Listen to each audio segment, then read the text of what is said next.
seat taken? Nobody's in the seat, then I ain't taking, son.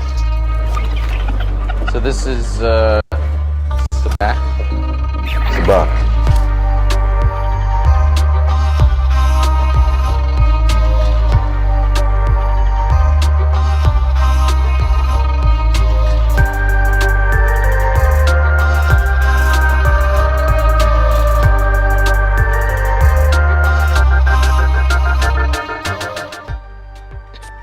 Yo, what is good, guys? Welcome back to Sabacc the Block, the official First Cut Star Wars show. We are back on another Thursday night here with another special guest, a returning guest. Joining us today, we have Kari in the house. Kari, how are you doing? Hi, Andres. I'm doing great. I'm so excited to be back after so long. It's been a while. But I'm so happy to be here. It's been a minute. I've been excited to bring you back. Obviously, anytime you're on the show, it's always a joy to have you on. And I'm so excited because we have topics to talk about and we have things to get to, which is really cool.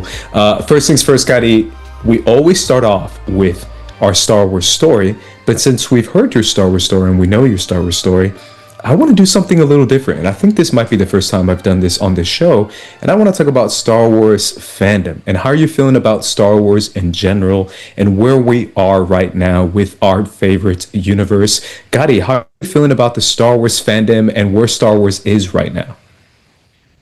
Okay, so I think, to be honest, I feel that we're a little bit stalled, like stale right now when it comes to the Star Wars universe. Right now, I know we have the MAUL show coming out and then the Mando movie coming out and stuff. But I think that we had the last high was when Andor came out. Obviously, that was the last show. But I think that was like when the fandom was at all-time high because we were so excited of how great the story was that they told of Andor. But then I think after that, it's been like, okay, so what's going to be next? Where are we taking this now? I think many like myself feel that, like, even though we love legacy characters, we love nostalgia and everything, but I think I want to see more of the story moving forward. At least we're getting that with Mando and Grogu, right? With that, but I want to see more. I want to see past the sequels. I want to see, and I know a lot of people want the same thing as well. So I think hopefully with more coming out, not a lot of people are excited. I mean, I'm a little bit hesitant. Again, it looks great. Animation is always one of the best things that Star Wars does, right? But again, I don't want it to be that we're going to be stuck again coming out with these stories of the same characters over and over and over again, we just got to see how it's going to go. Because again, there hasn't been a lot of excitement that I've seen from the fandom lately, which just, it sucks because, that when Star Wars gets hype, like it goes all in. You see constant social commentary, videos, posting, everything, but I have not seen that yet as of lately, and it's missed. It's really, really missed. So I'm really hoping that it's going to be a good story. Whatever the next show and the next movie that are going to come out, it's going to give us something great that is going to get us back into some type of hype mode for the fandom as a whole. Yeah, for sure. I think it's always a mixed bag when it comes to fandom, just because you never know where you're at, depending on what site you're on, whether it's a TikTok or a Twitter or something like that. The new discovery I have is on Threads. I know no one's on Threads, but there's like a tiny itty bitty Star Wars community on Threads that's like genuinely like positive and happy, which is a different feeling. So there's that, but there's always a kind of a mixed bag to it. But since you brought it up, obviously I'm wearing the shirt. Let's get to our green side lot for today. Yeah. If you'd only had this little green Psylop. And our green Psylop today is all about MAUL Shadow Lord. Kari, you kind of teased your feelings on it, but how are you feeling about MAUL Shadow Lord coming on next week? It's coming right now. Next week. I haven't seen. I didn't watch the trailer because I want to go into the show like fully, with no expectations, no anything. I really hope that this is gonna bring some type of excitement again, like I said before, to the fandom, but to myself as well, because I want to be able to talk about it in a way that I'm like really fully motivated, with having a good story when it comes to MAUL, which I don't think you can go wrong with telling a story about MAUL, because all the stories, any type of story that we got when that involves MAUL has been amazing, has been so great. We got it in the Clone Wars, and then especially in Rebels. I think Rebels was one of the best MAUL stories that we got. When it came with his relationship with Ezra, and then everything that happened when he met up with Obi-Wan finally, that was like masterpiece for me with MAUL. And MAUL has just always been such an interesting character. He's so complex, the way that he thinks, his motivations and everything. So I'm really excited in that sense. Again, I'm holding my excitement until I watch the show, because I've been disappointed sometimes with other in some moments with some of the shows that's come out. But again, I really do have that hope that with MAUL, it's going to be something that's going to be really great. And I'm sure the fans, I mean, I've seen some of the commentary, and of course a lot of MAUL fans out there are so excited for it. So I'm looking forward to it. I mean, you're looking right at one too. Exactly. Yeah, as a day one MAUL fan, I can't say too much, because if I'm being honest, I'd rather just be honest. I've seen the show, and obviously, apparently, I thought I saw most of it, but I still missed 2 episodes. They saved the finale for all screeners. So sometimes they do that. Disney sometimes does that. So I've seen it. And all I can say is I just think the premise is still cool. I'll be as vague as possible. Absolutely zero spoilers. But just the premise of just having MAUL as the lead, someone like you said, is based in his chaos, based in his complexity, not always black and white, not always what you would expect from someone like him. And that's such a cool canvas opportunity to see a character like that within the Star Wars universe, and to make his villains what is now the Empire, which is the Empire in control, which obviously we saw a little bit of that in Rebels as well. But the fact that the Empire is now in power, it makes MAUL seem like kind of reasonable. It's kind of a reasonable guy when he's pointing out the flaws of the Empire. So it's really exciting for me in that sense. So last thing I'll have for you when it comes to MAUL Shadow Lord, Kari, is there a specific thing that you're most looking forward to, whether it's the animated style, the character of MAUL, kind of a new world? I love that we're gonna get to see MAUL being at a peak again. Because now he's gonna be the not only the main character, but also main character in the universe. Because now he's the leader of a very a very big and dangerous group and stuff. It's called Black Sun, right? I think it's Black Sun is one of them. Yeah, that's one of the crime syndicates, but the main one is Crimson Dawn. Crimson Dawn, there you go. Like, just to see that he's gonna be the one, basically leading the syndicate and stuff, is gonna be great. Because when MAUL is at his peaks, he's like the most menace, and I love when he does, his menacing and his plotting, and because he's so smart, like he's so freaking smart. So I'm definitely looking forward to seeing him at the height of his leadership in the Crimson Dawn. Speaking of which, did you see any? You probably did it because no one did. I put Booker T from Bad Bunny to Darth Maul, Maul Shadow Lord clips. Did you see that by any chance? Yeah, I posted that on social media. Is there a way you could pull that off? Just because you said he's going to be in his peak, and obviously, if you can, it's cool. And obviously the song just "Estoy en mi peak," and I put it to Maul.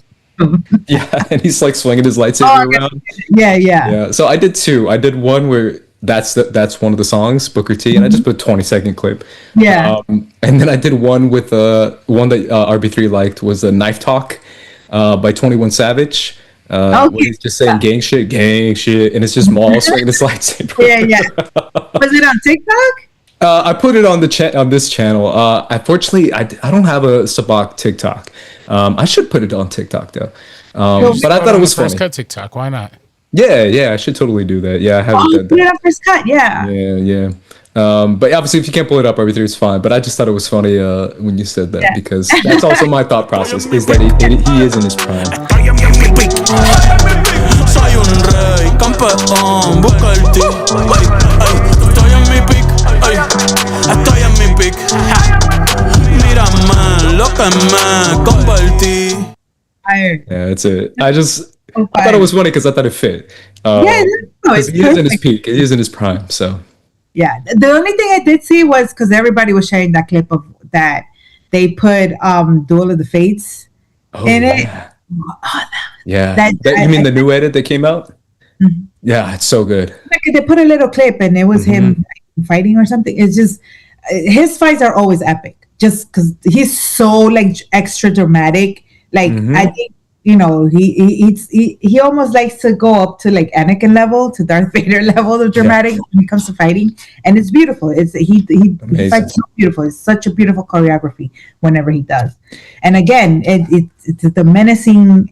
It always comes out not only in the way he talks and the way that he acts, but also in the way that he fights. So it's awesome. He really is such a unique character, and there's so many shades to him, and obviously the fact that he's like this weird samurai, dark British demon, like that's kind of what he is, and if you couldn't like find a way to describe him, and like you said before, the fact that he does have this presence and this aura, he's the king of aura farming in Star Wars. And it's just really, really special to see, even if it's just that. Also, real quick, I just thought of this today, and since I have you here, Kari, you saw the. I was thinking about this because obviously I was watching the show. This is not a spoiler or anything, but you've seen The Materialist, right? Yes. Yes. Yeah, and RB3, you've seen it too, right? Oh yeah. I was thinking, low key, Maul's a short homie. He low key did that procedure. But he's got metal legs, bro. He's got metal legs. And I was like, did you put like, he put like an extra 1.5 feet in those metal legs, bro. I was watching him the other day. And I was like, bro, you want to be, his percentage to go up and his, you cheating. He has an ego. He definitely is egomaniac. Yeah. But I just thought that was a funny little thing. I was like, wait a minute. Come on, bro. Don't be doing that. Let's move on to our full Sabacc for today. Full Sabacc. Our full Sabacc is all about the Mandalorian and Grogu. Kari, I don't think I've had a chance to really break down our feelings on this movie. And now that it's coming up so quick, I want to get your general thoughts. May is right around the corner. How are you feeling about the Mandalorian and Grogu? Okay, so before the full trailer came out, right? Any clips or trailers and everything, super skeptical. I was not excited at all because, again, like what I said at the beginning, I understand we love our nostalgia and all that stuff, but I feel like there was a lot of that in the shows, in The Mandalorian and Book of Boba Fett and Ahsoka, a lot of like nostalgia bait, where it felt like they were prioritizing more just bringing the characters that we know and love just for like moments, for like just moments and stuff. And a lot of the story kind of got lost because of that, like what they were trying to tell. Like for example, and then a lot of it for me wasn't handled well. Like in the Book of Boba Fett, we started off strong. Like it was great. Those first 3 episodes with the Sand People and everything was so good. That story was so compelling. And they did like that intermission with the Mandalorian and Grogu story. I felt that felt so out of place for me. Like, why are we? That should have been in his own show, having especially a whole episode just dedicated to that. Like, this is supposed to be about Boba and stuff. So again, like I felt like they were just doing that as like kind of nostalgia bait to have us like, oh my god, Grogu and Mando again back. But and so that's kind of what kind of was my skepticism with the movie coming out. Like, what is it that they're gonna try and tell in this movie? Or is it just gonna be like little cute, fun, quick moments with Grogu and Mando and stuff, right? But then I saw the trailer and I was like, you know what? You lured me in, because Grogu is just so compelling as a little character. We of course we love him because he's adorable and stuff. But it looks hopeful. I know it kind of felt the trailer made me feel hopeful. It just with Mando going on, and it seems like he's going to go on in this adventure, which is what we loved about season 1 of Mando. Him just going on these bounty hunt adventures, going story to story, feeling that he was out there in the wider galaxy and he was taking us with him and stuff. And it kind of feels a little bit, even though I know there's going to be it's going to connect with everything, with the bigger picture, with when whatever's going on with Ahsoka and the rise of the First Order stuff and everything. But I feel that we're gonna have these adventures with Grogu and Mando, and I'm very, very looking forward to that. See what shenanigans basically they're gonna get into and stuff.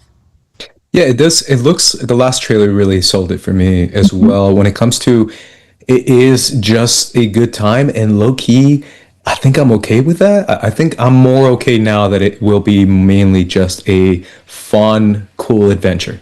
And at first I was a little bit more negative on that idea, just because it did feel like this is Star Wars playing it too safe. Being so safe that they're kind of afraid to offend audiences with, I don't know, some sort of interesting or thought-provoking story, that they decided to go as safe as possible. And at first I'm very critical of that for good reasons, but at the same time I was like, safe feels good right now.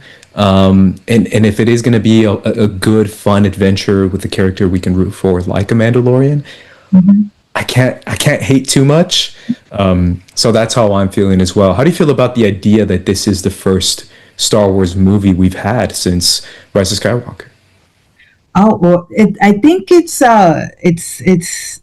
I think it's been missing having a Star Wars movie. Like, I love that at least they put effort into giving us Star Wars content in general with the shows and stuff, and it's been great. Especially with Andor, and I really loved Skeleton Crew. Skeleton Crew is like one of my favorites because of what you said. Is just fun, and it was something like refreshing and cute, right?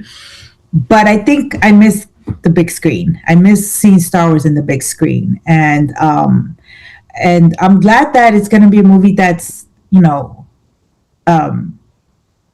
that is going to have us there smiling and feeling good and seeing, but also giving us an idea of what hopefully is going to come next, how they're going to move us forward towards how we end up in the sequels and stuff, because I know there is a lot of story there to tell, which I'm pretty sure that hopefully they're going to explore more of and stuff. But I really, really am excited that we're going to be able to see something Star Wars on the big screen again.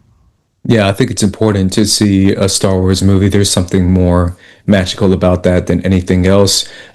Something I've asked every guest about The Mandalorian and Grogu is that, do you think this is where we're going to connect to Ahsoka? And do you think that Ahsoka Mandoverse kind of universe is going to come together in some way? And maybe whether it's in season 2 or maybe in another kind of movie? I'm pretty sure they have to, because now during this time we have oh my god, again I'm blanking out. What's his face came back? Thrawn. Yeah, Thrawn came back. Now he's an actual threat in the story, right? And they're all in the same place now, in the same galaxy. So that I'm pretty sure it has to be. There's going to be a connection. I know at some point we have to see Ahsoka in the movie at some point. And then I know we see Zeb. Zeb is there. So Are we going to see Ezra? Are we going to see Hera again? I mean, it wouldn't surprise me if we did, and I would expect them to show up because now they're gonna. I don't know. I have no idea what the main plot or the main problem is going to be that they're going to have to that they're going to be dealing with.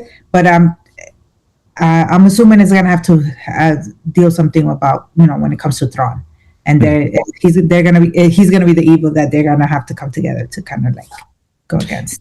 Yeah, I feel like this was announced. I don't know which Star Wars Celebration, but the Filoni universe movie, where Thrawn is going to be the big bad, and then all the TV shows will come together. So it's going to be like Boba, Bo-Katan, Ezra, Zeb, Hera. Yes, you're right. I think Mando was the one that was bringing all of them together. Yeah, so like an Avenger style where Thrawn is Thanos. Do you feel like that's a good idea to make? If they do that, do you think it's a good idea to make? Because I think Mando might. I'm not saying he's going to die, but I think he might be reaching his like end when it comes to protagonist, and I think he's going to be passing the baton to either an Ahsoka, an Ezra, or a Sabine, or maybe all three of them. Do you think that would work as far as having that trio, Ahsoka, Sabine, and Ezra, kind of lead maybe 2 movies or 3 movies coming in the next couple of years?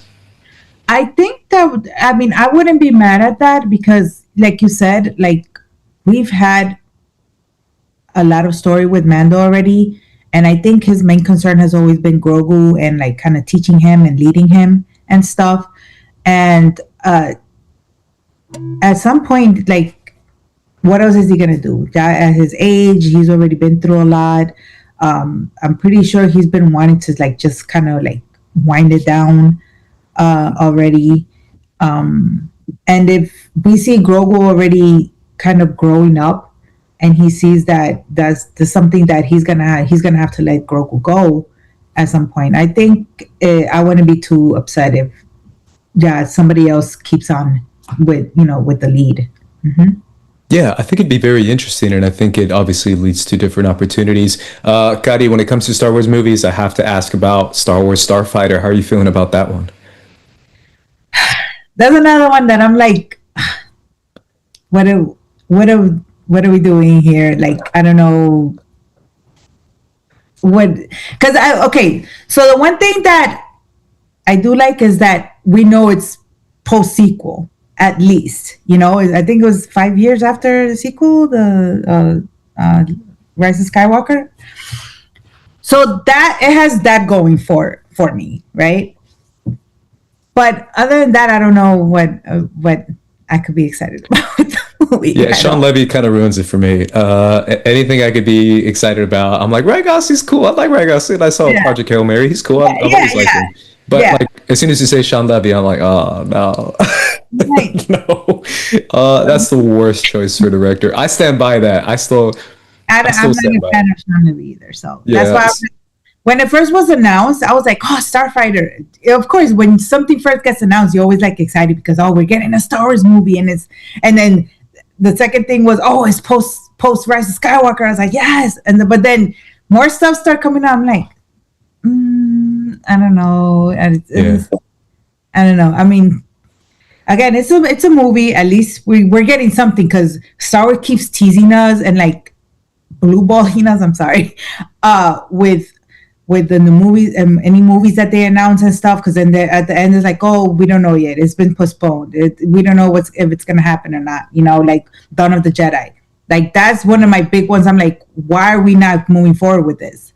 I was so excited. 25,000 years before, the Skywalker saga, like how everything started. That would be fucking amazing, And also, the Rey's movie that we're still don't know what's going on with that.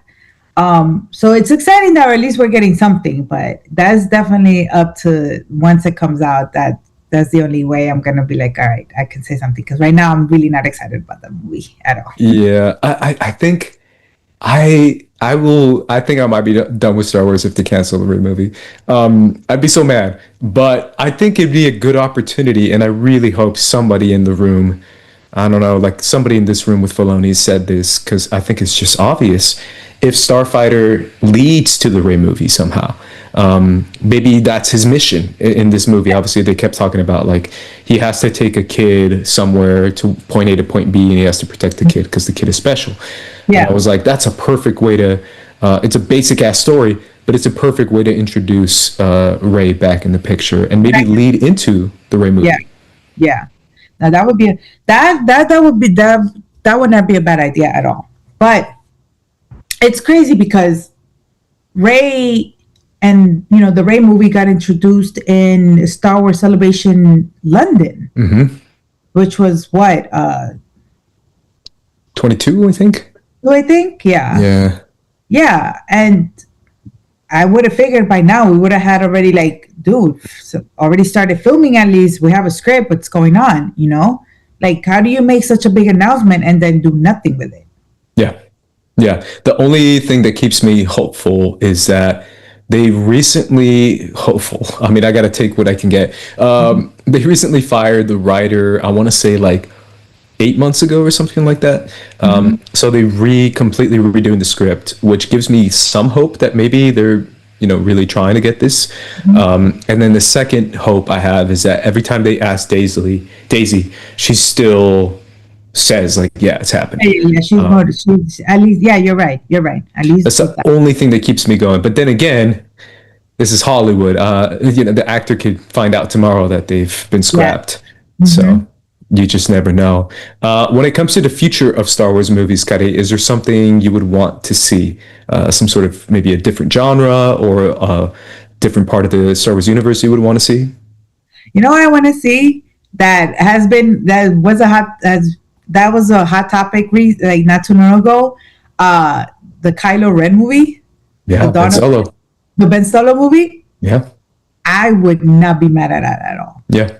Because it's so controversial, and because a lot of people, they're like they don't like Kylo Ren or Ben Solo as a character, but there's so many other people that are such big fans. They're such simps of Kylo and Ben. But it's also an interesting. It's an interesting. I think it would be a very interesting story. See, what they could do with the character. I mean, they have a whole script already and everything, right? I think they said that it was done. It's done. Like, it was just to greenlight it, it would happen. And freaking Adam Driver I think Adam Driver has such a big love for the character, and I love that. And I think that would show in whatever he would bring in the story. I think it would be a great idea.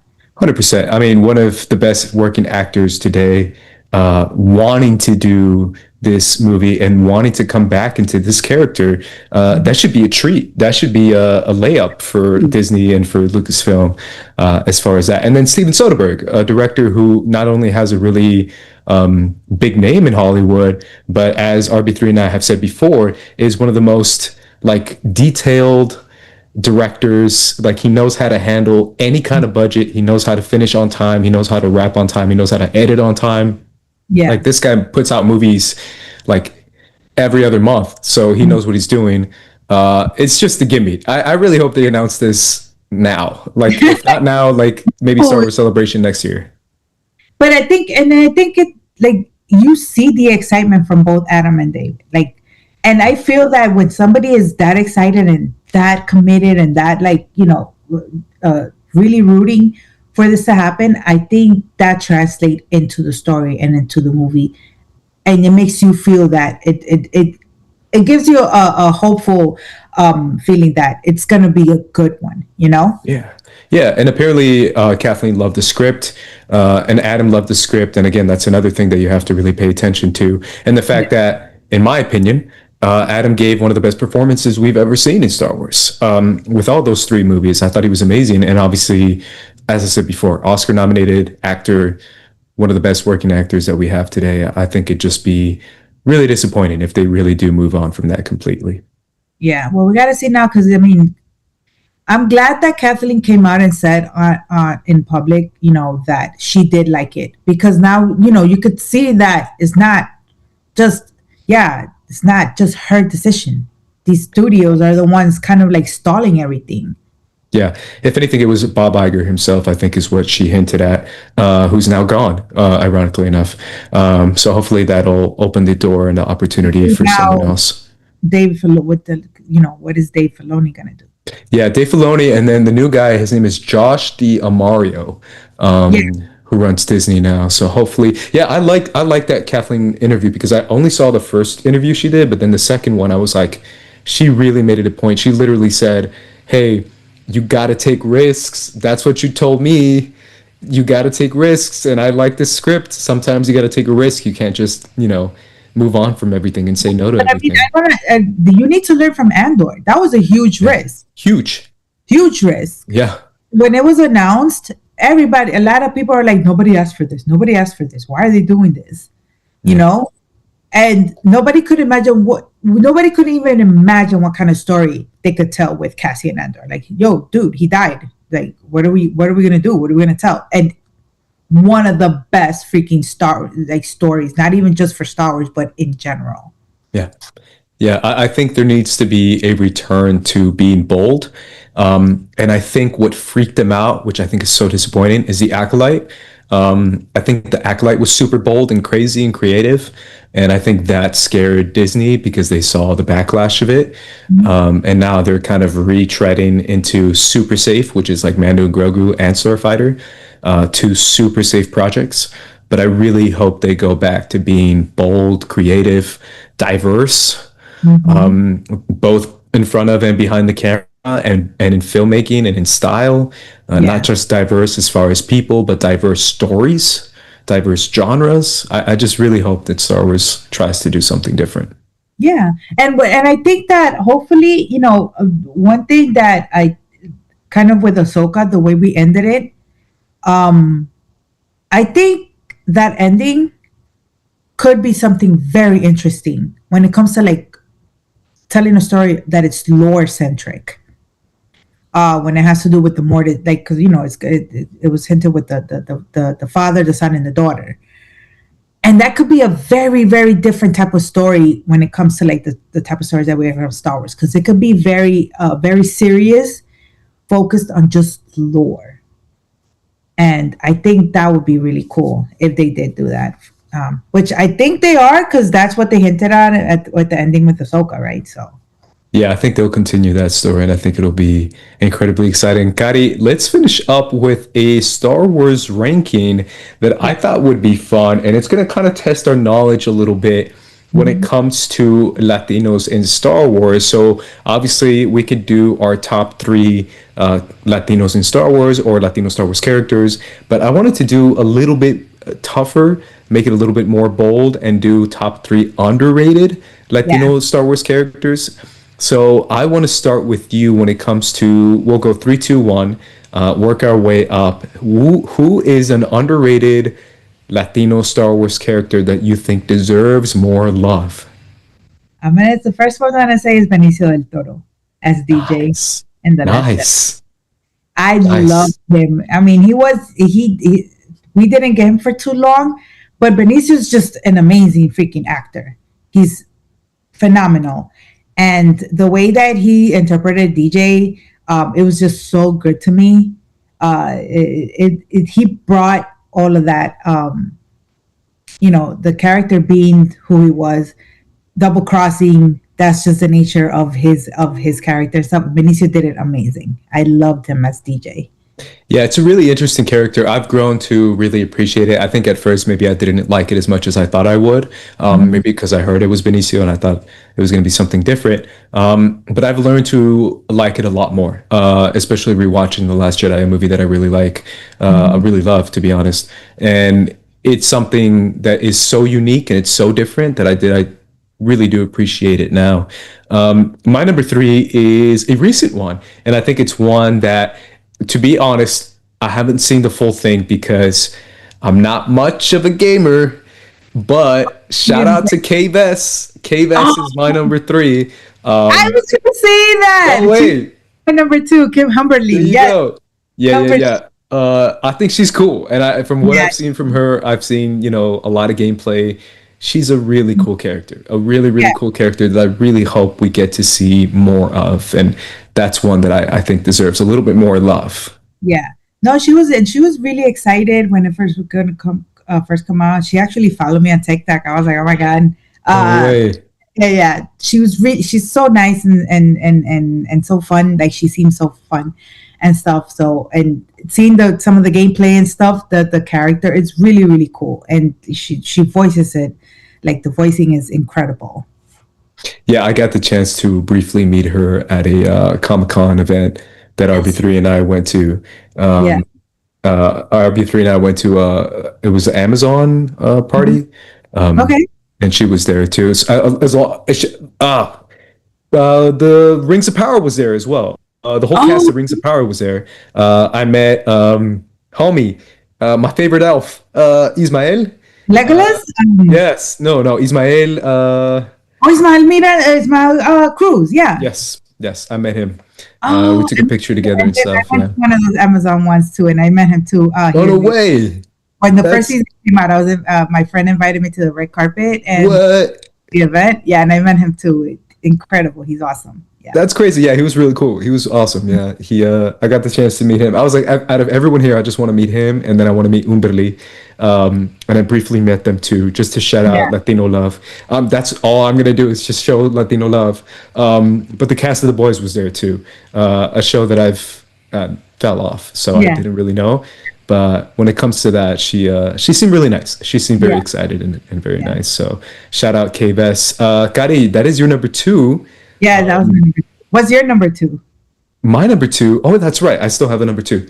As a joke, Benjamin Bratt Bale Grana. No, I'm kidding. Another Latino playing the same role. I'll go with. She was on the cover of this because I want to save my number 1 for a specific reason. Bix. I want to go with Bix. Yeah. I think she's a very underrated character. She's low key. I'll toss this to you, Kari. She's low key kind of a controversial character because a lot of women watching Andor were a little bit disappointed that she got kind of relegated to the girl who's got a baby and she's going to be waiting for her mans. And that's kind of all she kind of did. And then we didn't really see her in action besides that one scene where she took out her that crazy doctor. But the fact that she is, if anything, just as smart, if not smarter than Cassian in some areas. She's a better mechanic. She's better with her hands and good at fixing stuff and figuring stuff out mechanically. We could have seen a little bit more of that. But from what we saw, I still really love this character. And I think she's great. I do too. I had no problem with that ending. Because, it doesn't always have to be, the badass girl, the girl boss. She went through so much, and I was happy that she was able to get peace, some type of peace. And as far as some people are saying oh, she's just relegated to be a baby maker and stuff like that. That's so disrespectful to me. She's giving hope. That was her. That last scene was her expressing the hope that we should have in this universe, right? That life goes on, that life can continue. And I thought that's what she represented for me. I had no problem. I really loved her character. Yeah, I did too. And I do like that, kind of going back on your point about that she was able to get closure. The fact that she was able to get closure through revenge and through violence, something that I find refreshing, to be honest, instead of don't kill them. They'll find another way. Well, I was like, no, just kill this fool. This dude's crazy and he wants to spread his crazy torture philosophy across the galaxy. Take this dude out, please. And the fact that she was able to do that herself and get that personal closure through revenge, but also through protecting the rest of the galaxy from this psycho, was refreshing to me. Hey, sometimes it's okay to go low. We don't always have to go high. Yeah, sometimes you got to take a dude out, especially if he's because I think the scene right before that, we hear about him wanting to spread his methods into a program and teach it to the rest of the Empire. So I was like, You got to take him out. So, Yeah, you have to go. yeah, that's really refreshing. Kari, you're number one. My number one is gonna be my boy Danny Trejo. Oh, dope. Interesting. Yeah. Rancor keeper. Yeah. Yeah, because I mean, Danny is a total badass. I love him, and we only had him for like that one short part in the one episode, but I love that his character got to show us. Because in the Star Wars universe, we see like the big crazy monsters, the monsters as just that, as monsters. We don't see them as something that it's a life form.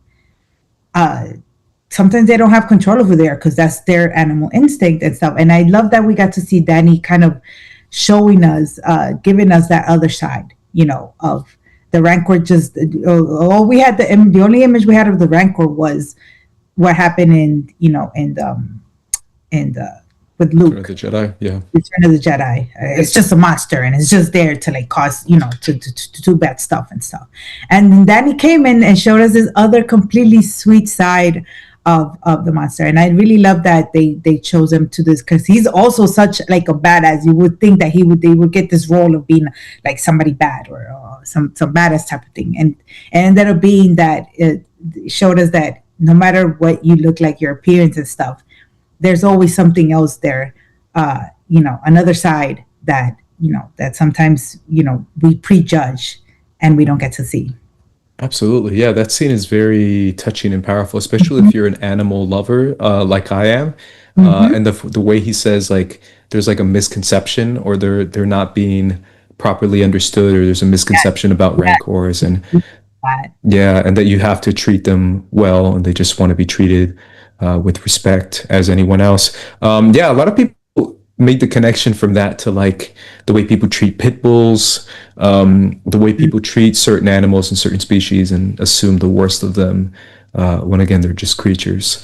So a beautiful, very beautiful scene. I really do like that moment as well. That's a great number one. I don't even know the character's name, but that's a great number one. I was trying to look. It just says Rancor Keeper. Oh, there you go. Yeah, there you go. It doesn't have a name, so yeah. Perfect. That makes sense. My number one, and it might be the most controversial one because everyone hates them. There's two of them, but if I have to pick one, I'll pick one. But shout out to my girls, the Martez sisters. I'm here for y'all. Coruscant, stand up. I don't understand the hate. Yeah, I don't either. Understand the hate. I love these girls, and obviously, if I had to pick one, I'll pick Trace. But I love Rafa as well. Trace and Rafa Martez, two sisters who are, speaking of mechanics, working in Coruscant, and talk to Ahsoka in a very realistic way about her upbringing and about the Jedi Order and about how many people live on Coruscant and how many people truly just don't have the same lifestyle as the people who are in the upper levels.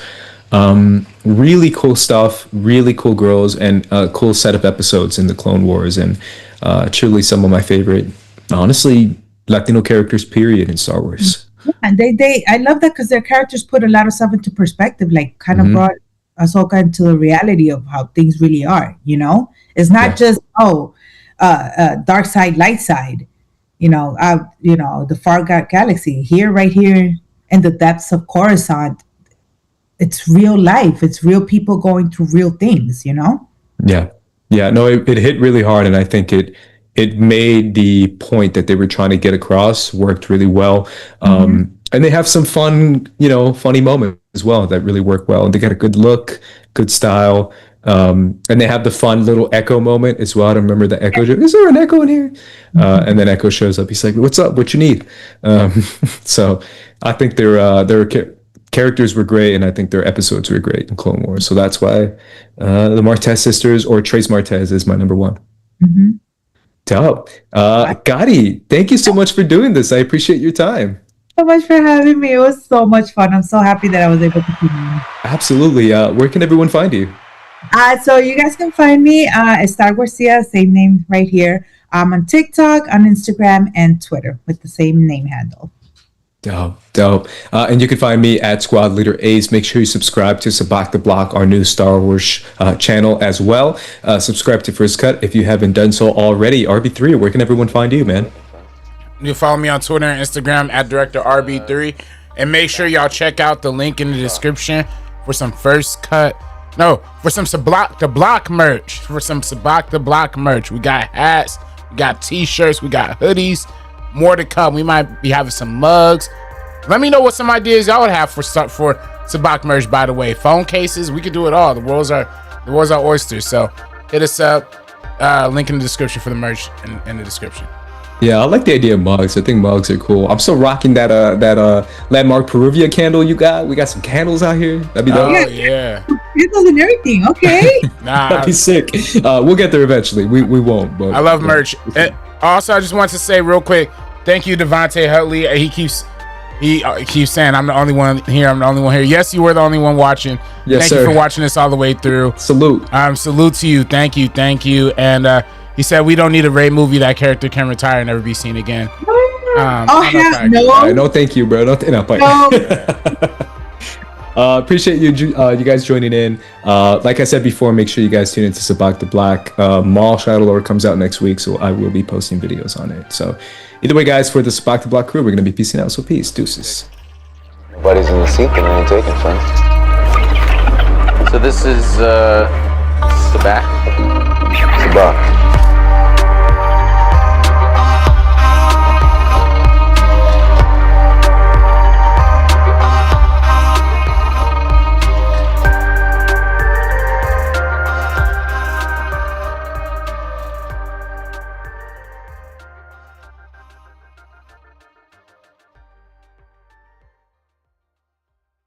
Wait, so you're saying I need to be 25 years old to rent a car? Is somebody here I can talk to? I'm nowhere near where I wanted to be by this age. Time slipping through my fingers.